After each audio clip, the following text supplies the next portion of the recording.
아들 우리 주 예수 그리스도를 믿사오니 이는 성령으로 잉태하사 동정녀 마리아에게 나오시고 본디오 빌라도에게 고난을 받으사 십자가에 못 박혀 죽으시고 장사한 지 사흘 만에 죽은 자 가운데서 다시 살아나시며 하늘에 오르사 전능하신 하나님 우편에 앉아 계시다가 저리로서 산 자와 죽은 자를 심판하러 오시리라. 성령을 믿사오며 거룩한 공회와 성도가 서로 교통하는 것과 죄를 사하여 주시는 것과 몸이 다시 사는 것과 영원히 사는 것을 믿사옵나이다. 아멘. 예, 제가 지난주에 그러니까 인격 종교가 있고 이제 율법 종교가 있고, 율법 종교는 이제 전부 열거해 놓는 것이고, 인격 종교라는 것은 하나로 이렇게 구성을 하는 것입니다. 그래서 유대인들이 율법적이다라는 것이, 유대인들은 613개의 율법이 전부 열거가 돼 있어가지고 그걸 외워서 그거를 지키는 형식의 이제 그 신앙을 가졌죠. 그런데 우리 기독교는 모든 말씀들이 육신이 됐다, 이제 이런 표현이 있습니다. 그 요한복음에 예수님께서 오실 때도 이제 로고스 기노마이 사세 해서 말씀이 육신이 됐다. 그 육신이 됐다는 것이 물질적인 행동이 됐다는 것입니다. 그래서 이렇게 그 모든 말씀들을 이렇게 구성을 하는 것이고, 이제 그런 것들을 이제 인격 종교라고 하고, 그래서 기독교는 뭐 하나님은 뭐 사랑이시니, 그래서 뭐 그 전체가 다 이제 하나님의 형상, 그것을 이제 구성하는 것이기 때문에 기독교는 뭐 사랑의 종교다. 그렇게, 그래서 고린도서의 사도 바울도, 그러니까 사도 바울이 그 많은 구약 성경을, 신약 성경의 많은 부분을 썼는데, 사도 바울이 유대교에 있다가 기독교로 이제 온 사람이기 때문에 유대교의 문제점을 잘 알고 계십니다. 거기에 아주 심취되어 있었기 때문에. 그래서 그 고린도서에도 이제 뭐 아무리 천사의 말을 할지라도, 산을 옮길 만한 믿음이 있을지라도 사랑이 없으면 이제 이렇게 표현을 하신 것입니다. 네. 그리고 이제 그 아셔야 되는 것이, 제가 지금 우리 기독교계에도 기독교를 이제 율법적 종교로 신앙으로 그 생각하고 신앙생활 하시는 분들이 반 이상?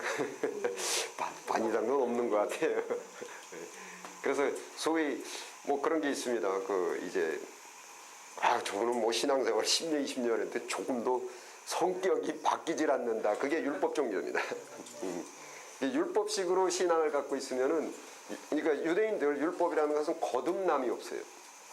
거듭난다라는 것이 이제 옛사람이 죽고 새로운 피조물로 거듭나는 것인데, 그게 말하자면 이제 인격이 변하는 것이고 이렇게 되는 것인데, 이제 유대교는 그 거듭남이라는 것이 없습니다. 그냥 내가 지켜야지.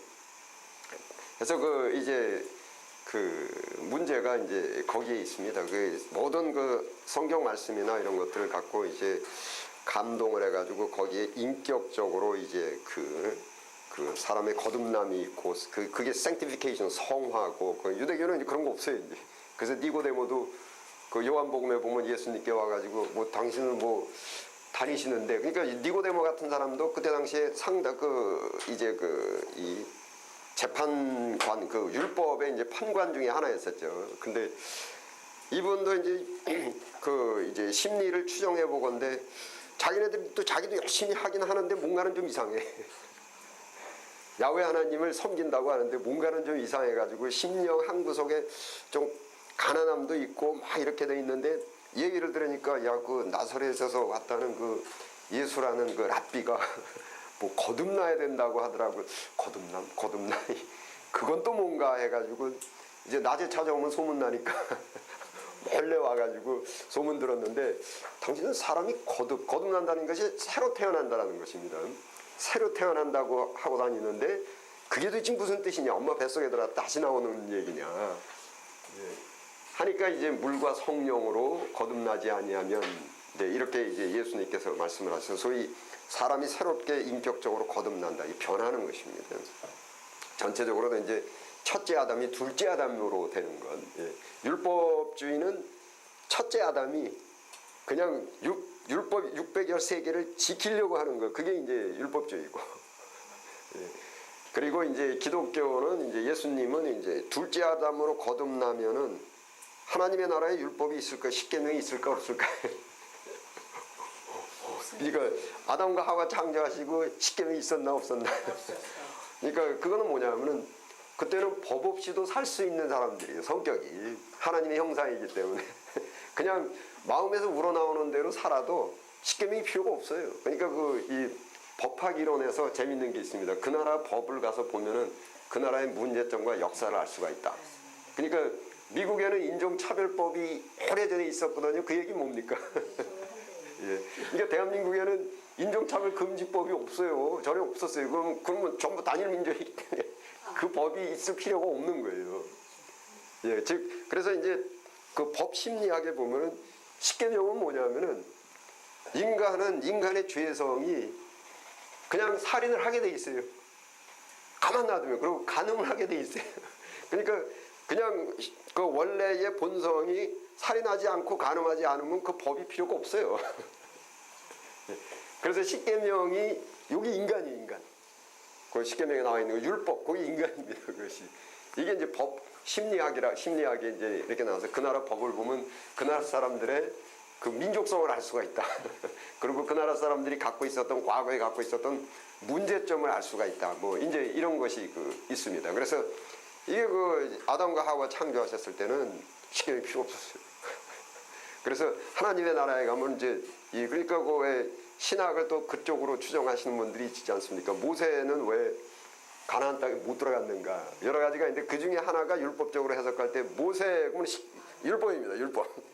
율법은 새하늘과 새 땅에 들어갈 필요가 없어요. 그래서 이제 그 신학적으로 그렇게 이제 표현해요. 하나님의 나라에는 율법이 없다. 소위 법 없는 사람으로 거듭나서 법 없이도 살 수 있는 사람으로 거듭나서 즉 법이 있어야만 사는 사회가 되는 골치 아픈 사회고 예, 법 없이도 살 수 있는 사람. 율법은 그런 게 있습니다. 그래서 그 기독교는 이제 인격 종교입니다. 그래서 구성이 돼야 됩니다. 그래서 그게 굉장히 이제 중요한 거죠. 뭐 이게 아주 핵심이죠. 성경이 이제 구성이 된 것이 구성이 된 것을 신학이다 이렇게 얘기하는데 구성을 하려면 이제 해석을 해야죠.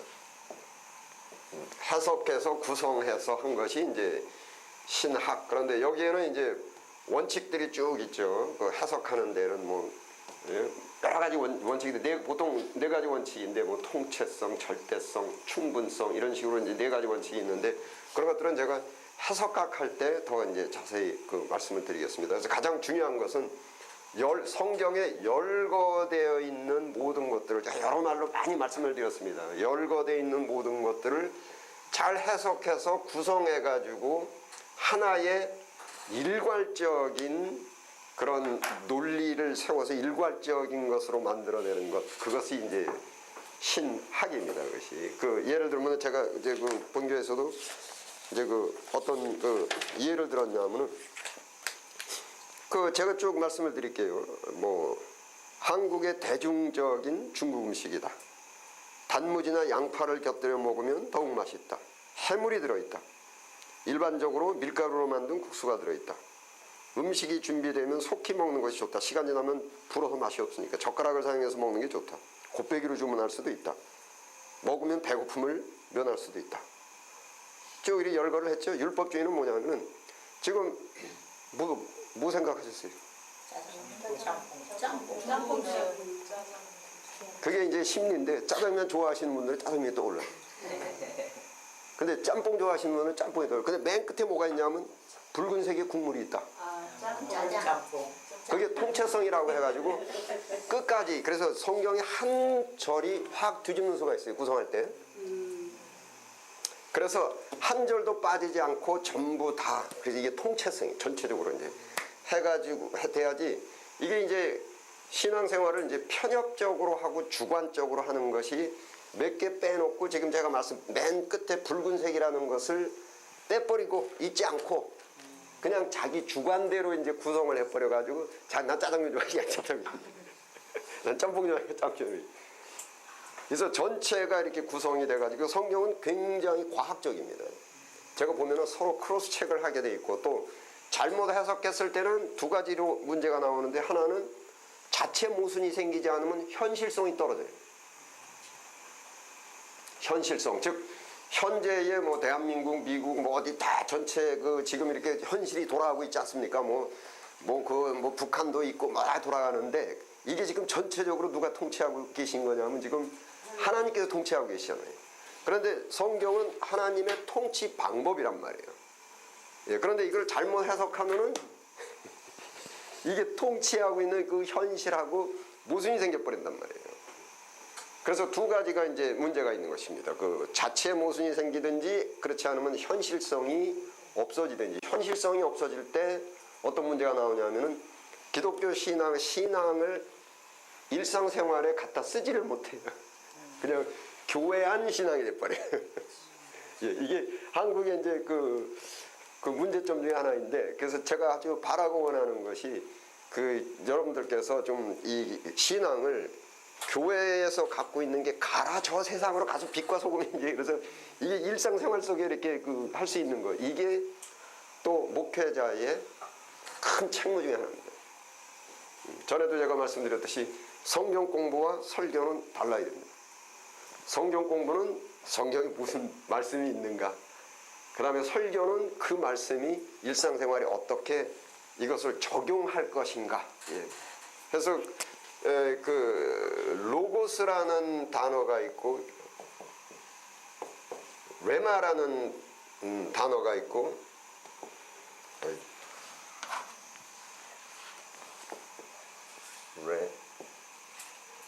이거는 레마라는 단어가 있는데, 로고스는 그야말로 하나님의 성경 속에 있는 하나님의 말씀입니다. 이거는.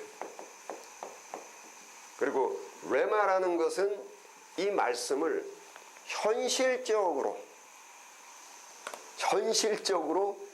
대입하게 해석된 겁니다. 그래서 여기에는 이제 가장 중요한 게 현실성입니다. 현실성. 그래서 그게 설교가 50년 전 설교와 지금 설교는 로고스는 똑같아요. 그런데 설교의 내용은, 현실성은, 적용하는 방법은 다릅니다. 그래서 그게 이제 설교학에서 이제 칼바르트께서 이제 잘 말씀하셨는데, 목사는 한 손에 성경을, 한 손에 신문을 들고 있어라. 이런 이제 그 가르침이 있습니다. 그 예수님께서도 제가 말씀드렸듯이 좁은 문, 실로암 무너진 사건, 전부 그때 당시에 뭐 비유를 하셔도 포도원, 이제 그 지역, 팔레스타인 지역에, 그러니까 하나님 나라에 포도원 뭐 이런 거 없어요.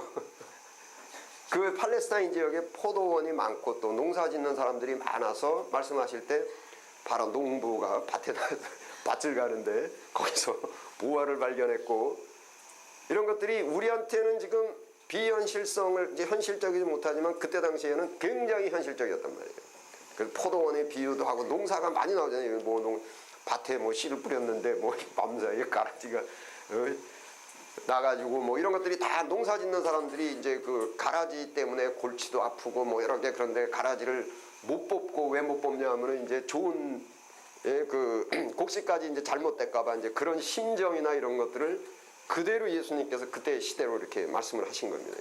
그래서 지금 이 시대에도 이제 현실성이 이제 있어야 되는데 해석이 잘못되면 현실에 부합이 안 돼요. 이건 반드시 부합돼야 돼요. 왜냐하면 현실을 지금 통치하고 계시기 때문에. 내가 온 세계를 향한 나의 경영이라, 또 다니엘서도 하나님께서 세상 나라를 다스리는 줄 느부갓네살이 알고, 예. 그래서 그 이제 이제 캐톨릭에서 그 바티칸 크리드가 이제 그건 제가 교회사 시간에 이제 중세 그 종교 개혁사에 이제 그 종교 비교사, 그 교리 비교사, 그때 시간에 더 자세히 말씀드리겠는데, 바티칸 크리드가 그때 현실성이 없었어요. 모순이 쳤다고요. 모순이 쳤는데 그거를 이제 다시금 재검토를 하지 않으려고 했죠. 그 중에 가장 큰 게 하나가 이제 자기네들이 해석하고 번역해놓을 때 어떻게 번역했냐면은 태양이 도는 것으로 번역해놨거든요. 그래서 여호수아나 사사기에 나오면은 이제 태양이 가다가 섰다 해가지고 자기네 바티칸 크리드에다 그렇게 해놨는데, 현실적으로는 뭐냐면은 갈릴레오가 나왔을 때 그랬는데 그때 절기도 안 맞았고 시간도 안 맞았고 막 그런, 왜냐하면은 천동설을 기준으로 해가지고 달력을 만들었거든요. 그러니까 안 맞아. 그래서 갈릴레오가 거기서부터 시작해가지고 이제 지동설을 갖고 나왔고 과학적으로 그 다음에 이제 그 지구 구체설 둥근 거를 이렇게 갖고 나왔고 그때는 바티칸 크리드는 뭐냐면은 태양이 돌고 있고 지구 평면설이었어요. 그렇게 해석을 했어요. 왜냐하면은 땅에 끝이 있어요, 없어요? 원래로 하면은 시작한 데가 끝이죠. 예, 그러니까 그건 없다고요. 예, 그러니까 근데 성경에는 있잖아요. 내가 세상 끝까지 가서 그러니까 그거를 직역을 해가지고 아 세상 끝까지 가서 그 다음에 이제 여호수아의 태양이 섰다. 그 얘기는 태양이 돈다. 이렇게 바티칸 크리드에 이렇게 해석을 해놨는데 현실에 안 맞는 거예요. 그래서 갈릴레오가 그거를 갖고 나왔는데 바티칸 크리드하고는 안 맞잖아요. 그러니까 쟤는 이 저기 교리 우리 바티칸 교리를 무시한다. 그 사회를 이게 물란하게 만들고 소요시키는 거거든. 너 죽을래 아니면 이따 하고 있을래?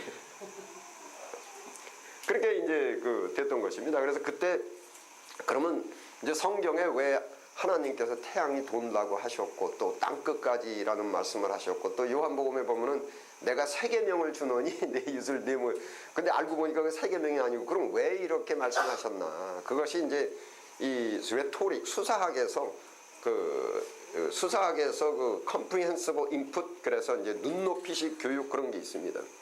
눈높이식 교육 그래서 그게 핵심이 그때 하나님께서 말하자면 여호수아서나 이런데 무슨 천문학을 말씀하시려고 하는 것이 아니거든요.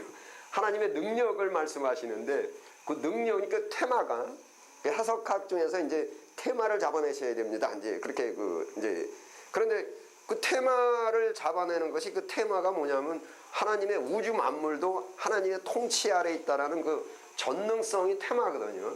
그 전능성을 알게 하는데 그때 야 천문학적으로 얘기하면 뭐 이렇게 하실 수가 없단 말이에요. 그래서 그냥 그때 당시 사람들이 알기 쉽게끔 전능성을 말씀하시는데 바로 태양이 설 테니 그게 이제 소위 컴프리hensive 그러니까 눈높이식 교육이라는 것은 사도 바울이 가끔 고린도서에 이런 말씀을 하시죠. 내가 세상의 예대로 말하는데 내가 뭐 너희가 영에 있질 않고 육에 있다 보니까 내가 너희들한테 맞게끔 이야기를 하겠다. 이제 그런 것들이 이제 수사해서 상대방의 수준에 맞게끔 이게 이제 수사하게 그런 것이 이제 있는 것입니다. 그 어떻게 됐건 이제 여기서 해석을 해가지고 일이 신학으로 넘어가서 일괄성 있게 만드는 것 이게 바로 이제 그 신학이고 여기에는 이제 해석의 원칙, 구성의 원칙 이제 그런 것들이 있죠. 그 해석하기도 이제 해석의 원칙 이건 뭐 많습니다. 이제 몇 가지가 쭉 있는데 그 예를 들자면 뭐 언어적 언어도 이제 해석이 있고 그 다음에 이제 역사도 알아야 되고 그 다음에 이제 문학도 알아야 되고 또 이제 주경이라고 해가지고 이제 자기의 그 자세 그 고정관념이 없이 occupied idea 그래서 고정관념 고정관념이 아주 굉장히 이 유대인들이 무지하게 고정관념이 강한 사람들. 그러니까 뭐냐면은 갈릴리에서 무슨 선한 것이 나올 수 있게 이게 고정관념이에요, 그지? 그래서 고정관념에 딱 그렇게 사로잡혀서 해석을 해도 절대 안 되고. 그래서 그거는 이제 해석학 때 이제 더 자세히 말씀을 드리겠습니다. 예를 들자면 어제 이제 우리 김정은 목사님 설교하실 때도 호세아가 여호수아가 됐다. 예. 그 민수기에 그렇게 이제 있는데 그게 언어적으로 할 때 호세아 그러면은 와, 쉰, 알레프 호세아거든요. 근데 호세아에다가 여호수아는 유도 하나만 찍으면 여호수아가 돼요. 그런데 요거 찍기 전에 호세아라는 것은 구원입니다. salvation, 호세아라는 단어가. 근데 여기다 유도를 하나 찍으면은 어떻게 돼버리냐면 요게 야훼가 됩니다. 야훼가 이제 야훼 이렇게 쓰죠. 야훼. 그래서 요게 요대가지고 야훼가 그래서 여호슈아 이렇게 하게 되면 뭐냐면 구원인데 인간이 이제 호세아는 구원에 관련된 것만 나오는 것인데 여호수아 그러면은 하나님이 구원하신다는 그 테마가 이제 호세아 그래서 그러니까 구약에도 다니엘 그러면 엘자는 엘로힘 하나님이라는 뜻의 엘로힘이고 단 그러면 단은 심판입니다. 그래서 그 다니엘서의 테마는 하나님이 심판하신다 해가지고 이제 조직 신학에서도 하나님의 이름, 그래서 엘 샤다이 그러면 하나님께서 심판하신다. 그래서 다니엘이 데모했어야 안 했어요? 다니엘이 데모 그 포로로 끌려간 거 아니에요. 그리고 거기서 포로로 끌려와가지고 그 왕이 그 어떤 왕이는 잊어버렸는데 그 신하들이 이제 간인들이 이렇게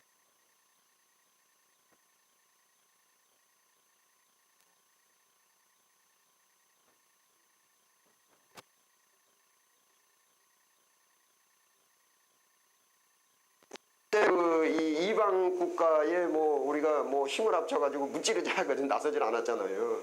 그래서 다니엘서의 테마는 하나님이 심판하신다. 우리는 묵묵히 하나님의 역사를 바라보자. 그런 게 이제 그 다니엘의 그 이제 테마고, 그 에스겔도 그렇고 전부 다 그게 이름이 제목이 테마예요, 그것이. 그래서 그런 거를 뭐라 하냐면 이제 그렇게 이제 신학을 하지 않았습니까? 그러면 해석할 때 언어도 조금 배워가지고 구약 학으로 넘어가는 거예요. 구약 개론이 아니고. 구약 학으로 넘어가면 그때는 이제 구약의 전체가 이제 이렇게 확연히 보이는데 신약을 떠올리면서 이제 확연히 보이게 된다고. 그래서 하다못해 이제 이름 같은 것도 호세아라는 뜻, 여호수아라는 이 여호수아가 이제 히브리시 음역이거든요.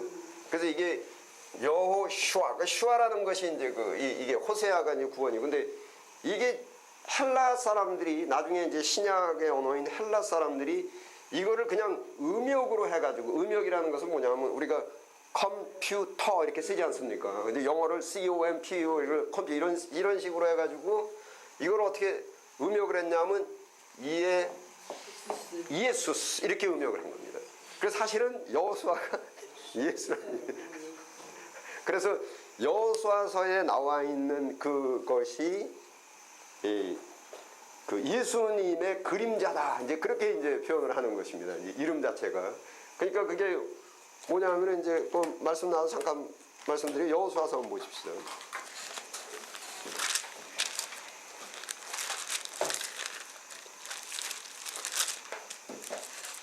이제 여호수아서 1장 그 16절 함께 읽겠습니다. 시작. 그들이 여호수아에게 대답하여 가로되 당신이 우리에게 명하신 것은 우리가 다 행할 것이요 당신이 우리를 보내시는 곳에는 우리가 가리이다. 이게 무슨 뜻이냐면 지금 여기에 당신이라고 말하는 이스라엘 민족들이 다 십계명 있잖아요. 율법하고 십계명 있잖아요. 근데 십계명과 율법을 갖고 있어도 유대인들은 첫째 해석을 제대로 못해. 그리고 이 십계명과 율법을 어떻게 적용해서 지키는지도 몰라요. 그래서 십계명과 율법 지키는 모든 해석과 행위들을 전부 여호수아에게 전부 위임해 버리는 거예요. 그래서 여호수아가 하려는 대로 하겠다. 그게 이 시대의 예수님이에요. 예수님 사복음서에 오셔가지고 야, 내가 너희에게 명하는데 너희들이 사람을 죽인 자는 같이 죽이라 뭐 이렇게 나왔는데 내가 너한테 명하느니 원수를 사랑하라. 그 이해가 안 가요. 왜냐하면 율법을 우리가 유대인들이 해석할 때는 뭐예요? 이거 눈을 상하게 한 자는 눈을 뽑고 예? 뭐 이렇게 했는데 그래가지고 그걸 지켜야 되는 거예요. 율법에 눈을 상하게 한 자는 눈을 뽑고 손을 다치게 하면 손을 자르고 뭐 이렇게 했는데 예수님은 뭐라고 하시냐면은 야 원수를 사랑해라 이랬거든요. 그래서 이게 그러면 예수님은 그렇게 해석한 거예요. 그래서 여호수아는 뭐냐면은 우리가 율법의 해석과 십계명의 해석과 모든 것들을 당신한테 다 위임하고 그리고 당신이 하라는 대로만 하겠다. 그게 여호수아라는 그 뜻이고 그게 야훼께니까 율법을 완성시키는 것도 누가 하느냐? 인간이 하는 게 아니라 하나님이 하시고 그 다음에 율법과 십계명을 지키는 것도 전부 하나님께서 하시고 우리는 그저 가라면 가고 오라면 오고 극단적으로 표현하면 죽이시면 죽을 거고 그 개념 그런 이제 사상이 이제 이 여호수아서에 담겨 있습니다. 그 여호수아서 끝나고 이제 그 가나안 땅에 들어갔잖아요. 그 가나안 땅에서 사사 시대가 시작이 되는데 사사 시대는 뭐냐면 여호수아의 테마가 없이 자기네들이 이때서부터 자기네들이 십계명과 율법을 지켜보는 식으로 나가는 거예요. 이제 그러다 보니까 안 되는 거예요. 그러다가 그러니까 사사기는 뭐냐면 해놓고 재판받는 거예요. 그 다음에 이제 어떻게 됩니까? 그 다음에 뭐 우리에게 왕을 주셔서 그러니까 왕은 뭐냐면은 시키는 대로 하겠다. 우리가 해놓고 판단받는 게 아니라 시키는 대로 하겠다. 예. 근데 그 왕이 이제 육체적인 왕으로 이제 이렇게 오면서부터 다 문제가 이제 되고 어쨌든 그런 이제 언어가 있고 그래서 그게 예수님 오시고 그래서 그 언어적으로 이제 신학을 하면서 이렇게 끝내놓고 신학을 끝내놓고 그 다음에 구약으로 들어가서 한 테마씩 하면 그때부터 구약학이 되면서 이거는 이제 구약 개론하고는 이제 깊이가 다른 거예요. 이해 폭이나 이런 것들이. 또 이제 그 신학의 필요성을 이제 또 하나 말씀드리고 예를 들면 이제 많은데 몇 개만 보시. 시편 한번 봐보십시오. 시편 22편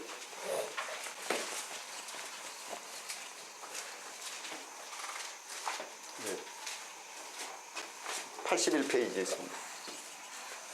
22편 1절. 예, 함께 읽겠습니다. 시작.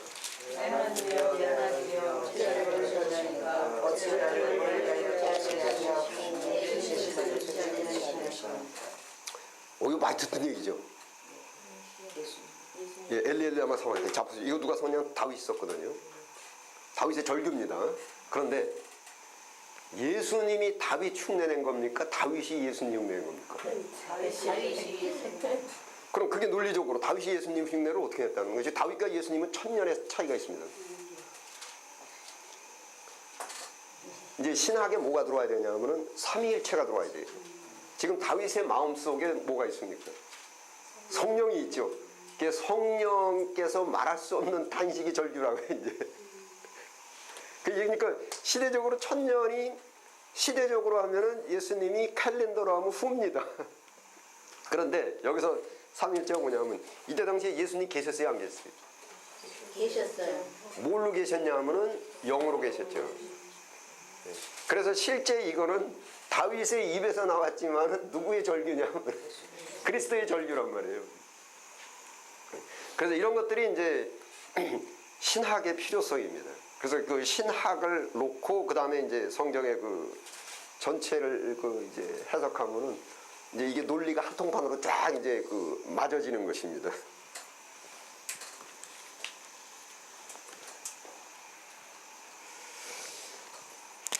자, 그게 이제 성경이 있고 신학이 있는데 보통 이제 신학계에서 어떻게 했냐면은 성경만 붙잡고 있으면은 어떤 문제가 생기냐면 독선이 돼버립니다. 왜냐하면은 내가 주관적으로 해석을 해버리기 때문에 이게 굉장히 무서운 겁니다. 그러니까 알고 거짓말하는 것은 별로 힘이 없어요. 근데 모르고 하는 것은 힘이 있습니다. 소위 무지하면은 막지해져 버린다 그러잖아요. 근데 알고 하는 것은 이게 막 자기도 자신감이 없어요.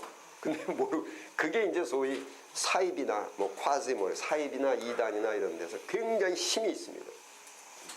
그래서 그게 이제 독선에 이제 치우쳐 버려 가지고 자기 나름대로 해석을 해 가지고 물론 이게 성경 갖고 있으면 아까도 말씀드렸듯이 내가 잘못 해석하면 분명히 문제가 나오는데 첫째는 이제 자체 모순이 생겨버리고 그리고 두 번째는 이제 현실성이 이제 그래서 대개 사입이나 그 이단이나 이런 사람들은 현실하고 절렬시키려고 그래요.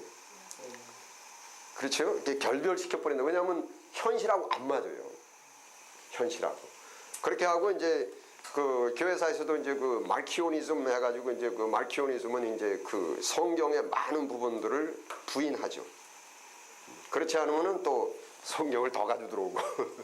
예. 이렇게 그래서 이런 두 가지 문제가 나오는데 이거를 이제 전부 배제해버리고 이제 그 자기 나름대로 이제 해석을 해가지고 이렇게 나가는 경향이 있고 또 뭐 이단 사입이나 이런 데서는 뭐 뭐 자칭 예수다 뭐 이런 것이 이제 나오니까 내 말이 이 성경보다 내 말이 더 권위가 있다. 이런 식으로 이제 나오기도 하고 뭐 그래서 이게 성경만 갖고 있을 때 이렇게 되고 또 신학만 갖고 있으면 자칫 잘못하면 이것도 맹신이 돼버립니다. 신학만 그러니까 여기서 신학에 오류가 있을 수 있습니까? 아니면 신학은 오류가 없습니까? 오류가 있죠. 근데 성경은 오류가 없죠. 이건 성경은 이거는 무오류라고 해요. 이거는 그 절대적으로 이제 그래서 신학은 이제 오류가 나올 수가 있는 거죠. 그래서 또 신학이 없으면은 독선이 되고 그래서 신학은 공부를 해가면서 항상 질문을 해야 되고 성경 위주로 해가지고 이것을 뭐라고 했냐면 주경 신학, 성경이 주로 된 주경이 자세가 이제 돼야 된다는 거죠. 근데 이제 그러면 신학이 오류가 있을 수 있는데 그러면 공부를 왜 하느냐? 이 독선을 면하기 위해서. 그래서 하나의 어떻게 쓰냐면 검증적 효과를 씁니다. 내가 성경을 이제 신학을 하고 그러면서 이제 저 성경을 읽고 해석하고 하면서 신학으로 이제 다시 한번 재조명을 하고 그래서 이게 신학을 배울 때는 과연 그런가 하여 성경하고 부합되는지 이런 것들을 이제 자체적으로 잘 논리적으로 이것을 구분해 가지고 이제 하셔야 됩니다. 그래서 신학만 갖고 있을 때는 이제 맹신이 돼버리고 무턱대고 그냥 신학 이게 이제 그러니까 캐톨릭이 과거에 1000년 동안 근 900몇십 근 1000년 동안 이게 문제였습니다. 소위 캐톨릭은 교황무오죠. 그 교황이 교리입니다. 교황의 교리가 무오하다 해서 이제 신학을 성경 위에다가 갖다 올려놨죠.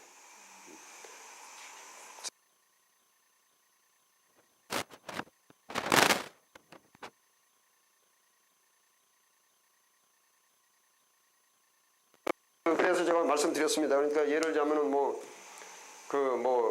저기 서울대 음대 들어갔는데 요즘 뭐 배우냐 그러니까 뭐 두만강 푸른물에 배우고 있다 그러면 이상하잖아요. 예?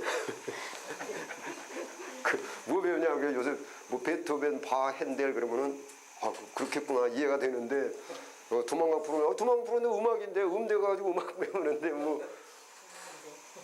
뭐가 잘못되냐. 근데 그럼 두만강 푸른물에 하고 바하고 이거는 대중이라고 그러고 이것은 클래식이라고 하잖아요.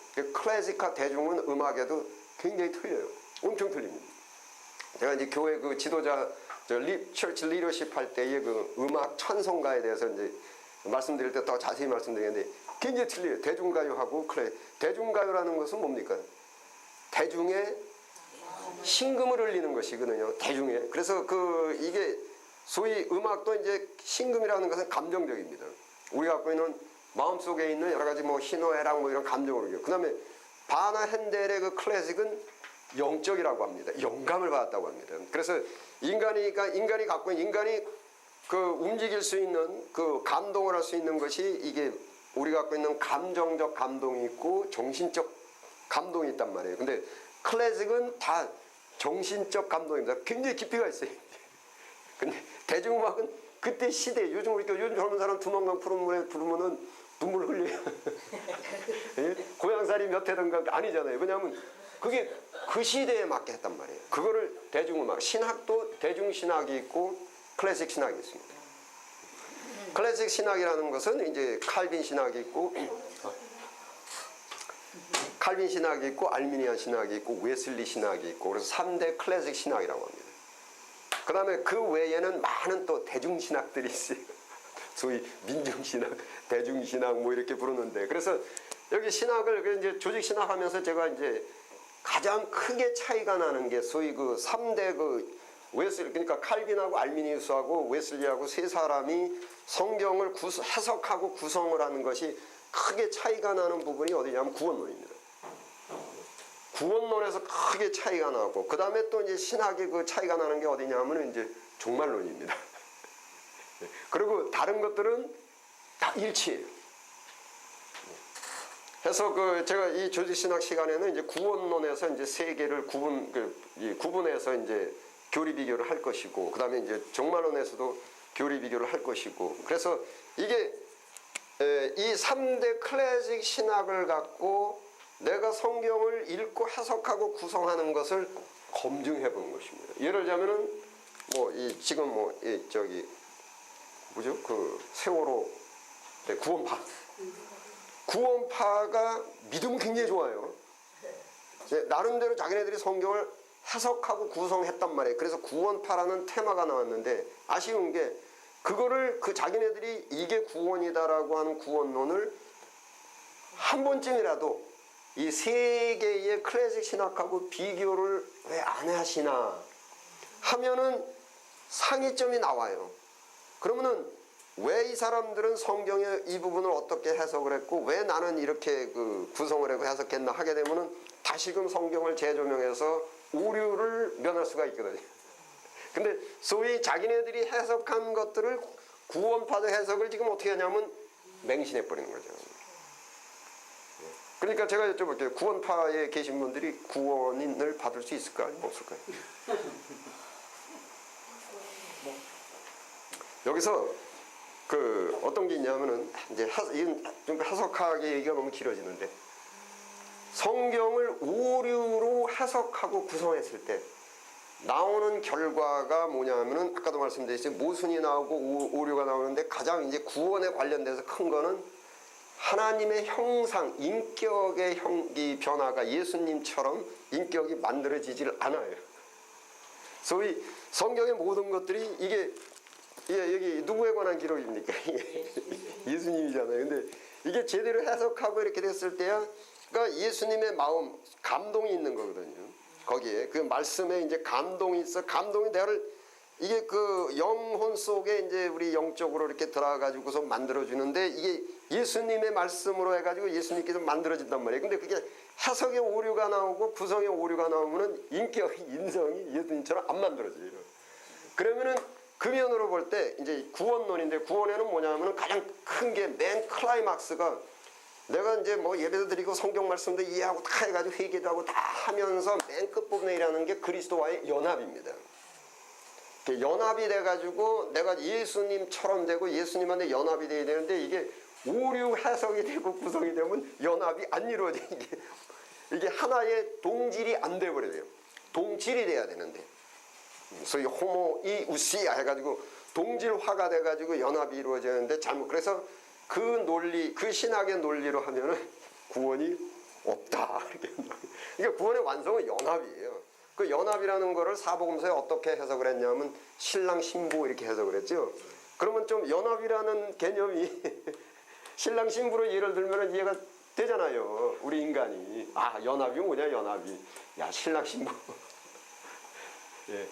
이제 그렇게 이제 되는 거죠. 그래서 해석이 잘못되면 안 돼요. 그래서 스스로 자기가, 이게 중요한 부분입니다. 내가 맹신, 어떻게 나름 이렇게 믿고 어쩌고 이렇게 한다 하더라도, 이게 스스로도 그렇고, 제 1차적인 문제는 검증을 해야 되고, 그 다음에 더 궁극적인 것은 내가 마음 씀씀이나 내 인격이 지금 예수님처럼 돼가는가. 전에도 말씀드렸습니다. 누가 나 박사학위를 갖고 있고 나 교인 우리 교회 교인 10,000명을 했고 내가 성경 어디 가서 몇 년 했고 다 필요 없습니다. 나의 나된 것이 됐나. 그러니까는 예수님한테 가가지고 예수님 보십시오, 나 이력서 여기 내가 상 탔습니다 전화가 이게 아니고, 주요 내가 주님과 동질입니다. 예.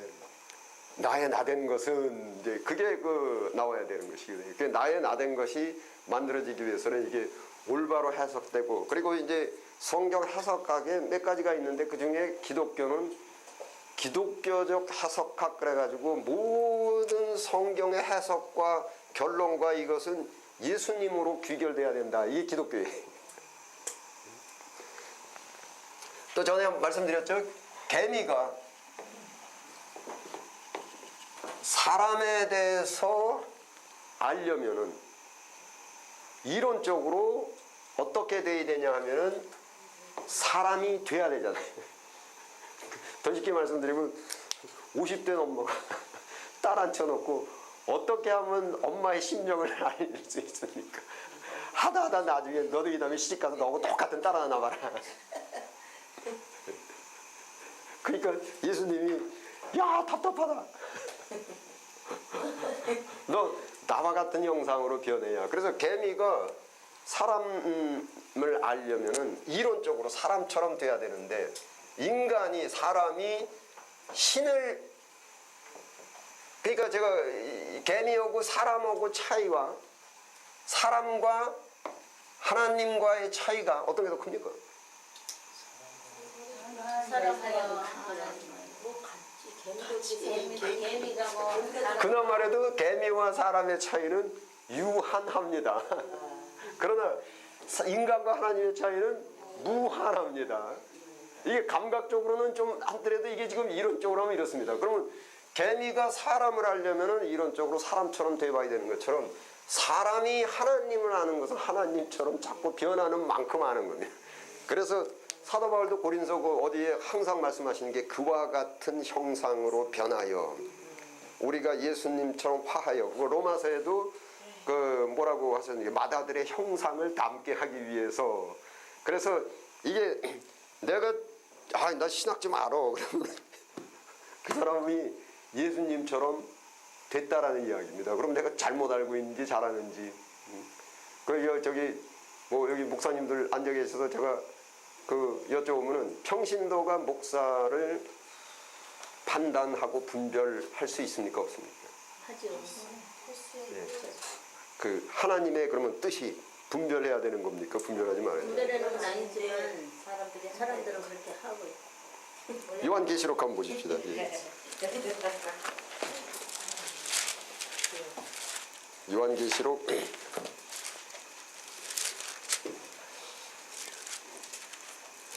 그 2장이요?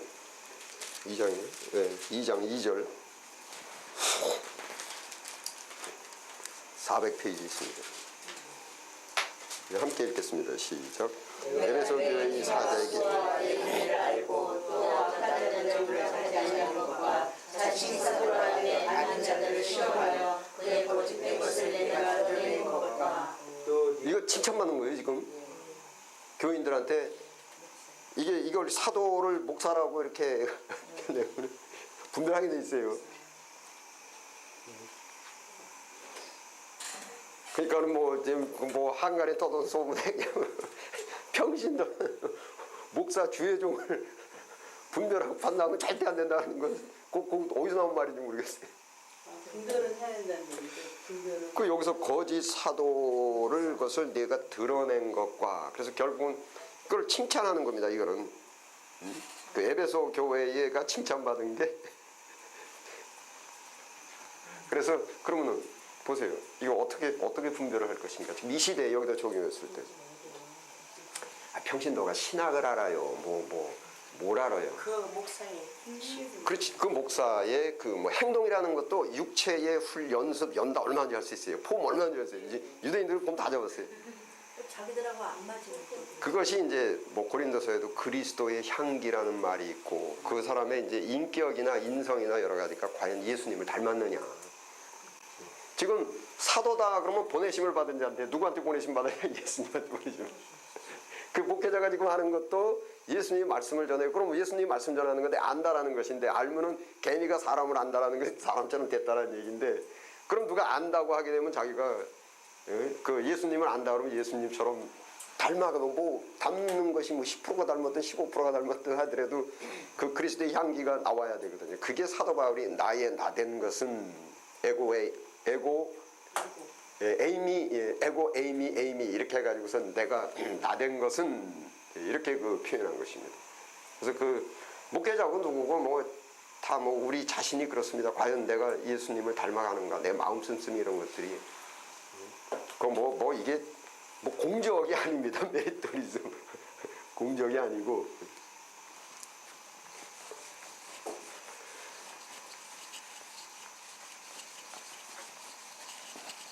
자 이렇게 해서 그 첫 번째 테마인 제가 성경과 신학에 관련된 것은 이제 전부 그 말씀을 이제 드렸습니다. 그 다음에 이제 두 번째 테마로 가서 그리고 하나 이제 제가 이 권유 말씀드리는 것이 고린도후서 3장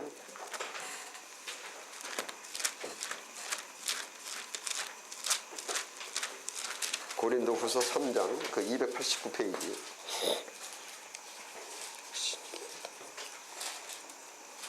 14, 15, 16 3계절 함께 읽겠습니다. 시작.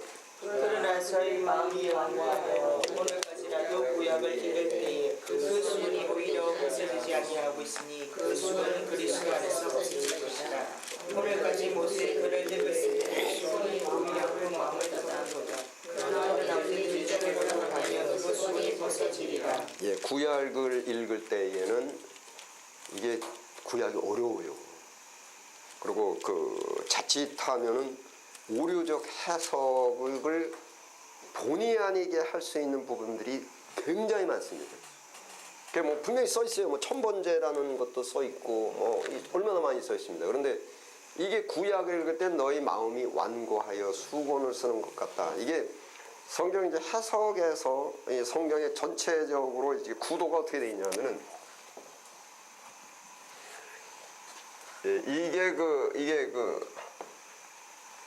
이게 감추어져 있는 부분이고 이게 안 보이는 부분이고 이게 보이는 부분입니다. 그래서 성경의 전체 구도가 어떻게 되냐면 이렇게 되어 있는데 이게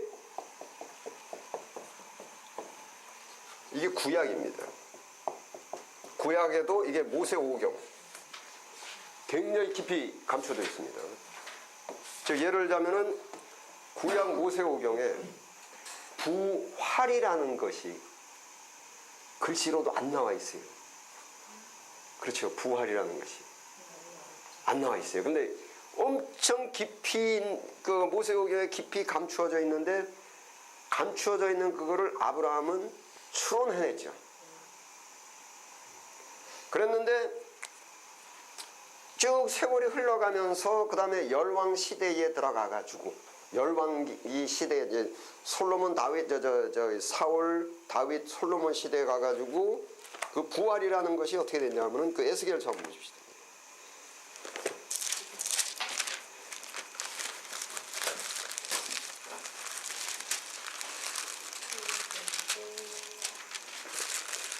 에스겔 그 어디죠? 뭐 무덤 37장이요? 마른 뼈 말씀하시는 거? 이제 37장 예, 1211페이지 37장 12절 13절 함께 읽겠습니다. 시작. 그러므로 너는 대언하여 그들에게 이르기를 주 여호와의 말씀에 내 백성들아 내가 너희를 무덤을 열고 거기서 나오게 하고 이스라엘 땅으로 들어가게 하라. 예. 이 부활이라는 것이 이제 말씀으로 나왔어요. 예. 그러나 아직 이 시대만 하더라도 그러니까 하나님의 전능성을 나타나는 것 중에서 인간이 가장 믿기 어려운 게 죽은 사람이 사는 거예요. 그래서 예수님도 뭐라고 하셨냐면 내가 하나님의 아들인 걸 표적을 보이라 하니까 내가 보일 거는 요나의 표적밖에 없다. 이제 그것이 고기 뱃속에 들어가서 사흘 만에 이제 다시 이제 나오는 거. 그래서 소위 부활의 표적. 그래서 로마서에는 어떻게 되어 있냐면은 1장 3절 4절에 어떻게 되어 있냐면은 성결의 영으로서는 죽은 자 가운데서 다시 살아나시어 하나님의 아들이심을 증거했다. 이렇게 되어 있죠. 예, 그래서 부활을 갖고 증거하는 거예요. 그러니까는 가룟 유다가 병 고치고 귀신 쫓는 권세 받았어요, 못 받았어요? 받았잖아요. 마태복음 10장에. 그러니까 귀신 쫓고 병 고치는 것이 하나님의 그 아들이라는 증거는 아닙니다. 예. 그 가룟 유다도 받았기 때문에 의사들도 죽기 직전 사람 살리고 그래서 하나님의 아들이신 증거. 그러니까 모든 하나님께서 약속하신 것 중에 인간이 지금 현실적으로도 가장 믿기 어려운 게 죽은 사람이 다시 산다라는 거예요. 그러면 그게 증거가 되면은 다른 것들은 다 그 안에 있는 겁니다. 그래서 이제 부활이라는 그 핵심을 갖고 쭉 온 건데 이때는 지금 에스겔서는 열왕 시대에 써진 겁니다. 이제 사울 다윗 솔로몬하고 열왕 시대에 써진 건데 이때는 말씀으로 이렇게 있었는데 이때 시대 때 이제 말하자면은 야, 너 죽은 사람이 산 거 봤대? 본 사람 있어? 그러니까 보지 못했는데 그러면 본 사람은 있어? 본 사람도 아마 없지, 이 정도예요. 그만해도 이제 굉장히 감추어 있는데 예수님 다시 오셔서 십자가에 못 박히시고 부활하는 요 순간을 완전 계시라 그래요. 완전히 드러나 보이는 거예요, 이제. 그래서 이거를 완전 계시라고 말해요.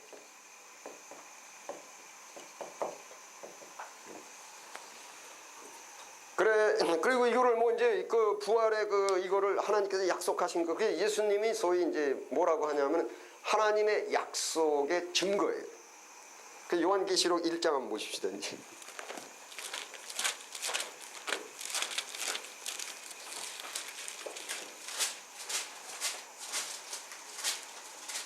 이 1장 399페이지에 이제 2절 1장 2절 399페이지 함께 읽겠습니다. 시작. 요한은 하나님의 말씀과 예수 그리스도의 증거, 이렇게 돼 있죠. 이게 예수 그리스도의 증거라는 것은 가장 큰 테마가 부활입니다. 그래서 기독교에서 그러니까 다른 모든 종교들과 다른 게 기독교는 부활이 부활. 딴 종교도 이것도 다 있어요. 뭐 병도 고치고 뭐 돈도 많아지고 다 있어요. 근데 부활, 이게 그러니까 이게 성경이 이제 하나님의 이건 진짜 창조주의 계시다라고 할 수 있는 것이 타 종교에서는 인간이 감히 상상도 못한 것이 야, 죽은 사람이 다시 사는 거예요. 그래서 사실은 기독교의 핵심 테마는 부활입니다. 핵심 결론은 그래서 몸이 다시 사는 것과 영원히. 근데 몸이 다시 살아도 또 죽는 거 안 돼요. 이번에 다시 살 때는 영영 안 죽는 몸이래요. 그걸 이제 영광의 몸 이렇게 하죠. 그래서 이게 이 성경이 지금 고린도서 읽으신 대로 모세오경을 읽을 때는 굉장히 깊이 있어가지고 지금 고린도후서에 수권을 쓰는 것 같은데, 그 다음에 이제 이쪽에 오면은 좀 나은데 아직까지도 뿌옇다라는 거예요. 그런데 사복음서 들어오면서 완전 계시라고 하는 거예요. 그래서 이제 고린도후서에도 너희가 구약을 읽을 때 마음이 완악하여서 수곤을 쓰는 것 같은데 그리스도에게 돌아가면 그 수곤이 벗어지리라. 이 말씀을 잘 기억하셔야 됩니다. 그래서 그게 우리 기독교예요, 이것이. 유대교하고는 어떤 이게 그러니까 성경의 그 하나님의 계시의 얼개도입니다. 그러니까 옛날에 우리 믿는 선조들은 훨씬 지금 현재 우리들보다 영적인 영안이 훨씬 더 밝고 좋았어요. 그만해도 이제 살아가는 거라든지 이런 것들이 복합성이 없고 또 지금보다는 단순하고 이래서 영적으로 지금 우리들보다는 상당히 맑았죠. 그래서 이렇게 감추어진 것 같고도 지금은 야, 죽은 사람이 살아난 거 봤대. 야, 나는 못 봤는데 본 사람이 있대. 야, 본 사람 어딨냐? 죽긴 죽었는데 여기 봤댄다. 옛날에는 아니 본 사람 없지. 나도 못 봤고 본 사람 하나도 없어. 근데 지금은 본 사람이 있대. 이겁니다. 그래서 성경을 이렇게 구약을 이렇게 쭉 읽고 하실 때 반드시 사복음서와 신약을 같이 병행해서 하셔야 됩니다. 그래서 이 그리스도 안에 돌아간다라는 것이 그리스도 사복음서와 서신서죠. 이걸로 갖고 이제 그래야 수건이 벗어지는 거예요. 이쪽을 보실 때. 그래서 한국에 이렇게 제가 여러 교회 이렇게 다니면서 이렇게 보면은 이제 목사님들이 이 부분이 이제 좀 약한 거. 그래서 구약을 구약대로만 해석을 하려고 하다 보니까. 그러니까는 구약에는 또 많은 부분들이 또 그 히브리서 한번 보십시다.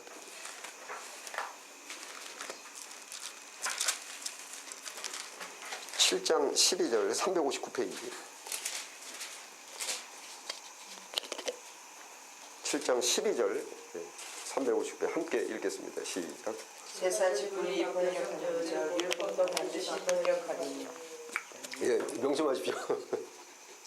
제사직분 했을 때 구약이죠. 구약에 나와 있는 것들이에요. 제사직분 예배 드리는 형식이나 뭐 이런 것들이 뭐 의미나 이런 것들이 그게 변했단 말입니다. 그러므로 율법도 반드시 재해석돼야 된다는 거예요. 이게 히브리서 누가 썼냐 하면은 누가 쓴 걸로 알려져 있냐면은 바울이죠. 바울이 구약적 율법의 모든 제사 직분이나 이런 거에 아주 능통한 사람 아닙니까? 그런데 예수님을 믿고 나니까 예수 안으로 들어오니까는 그 수건을 쓰는 것 같은 게 벗어졌어요. 아, 이게 이 뜻이구나. 그래서 히브리서를 쓰면서 야, 그거 우리 그 탈무드고 뭐 이렇게 다 하고 구약을 문자대로 해석한 거 잘못된 거야. 이게 그래서 변화였은즉 율법도 반드시 이게 재해석돼야 된다. 반복해서 말씀드려 이런데 구약만 갖고 이렇게 하시게 되면은 해석하면은 자칫 오류를 범할 수가 있다는 거예요.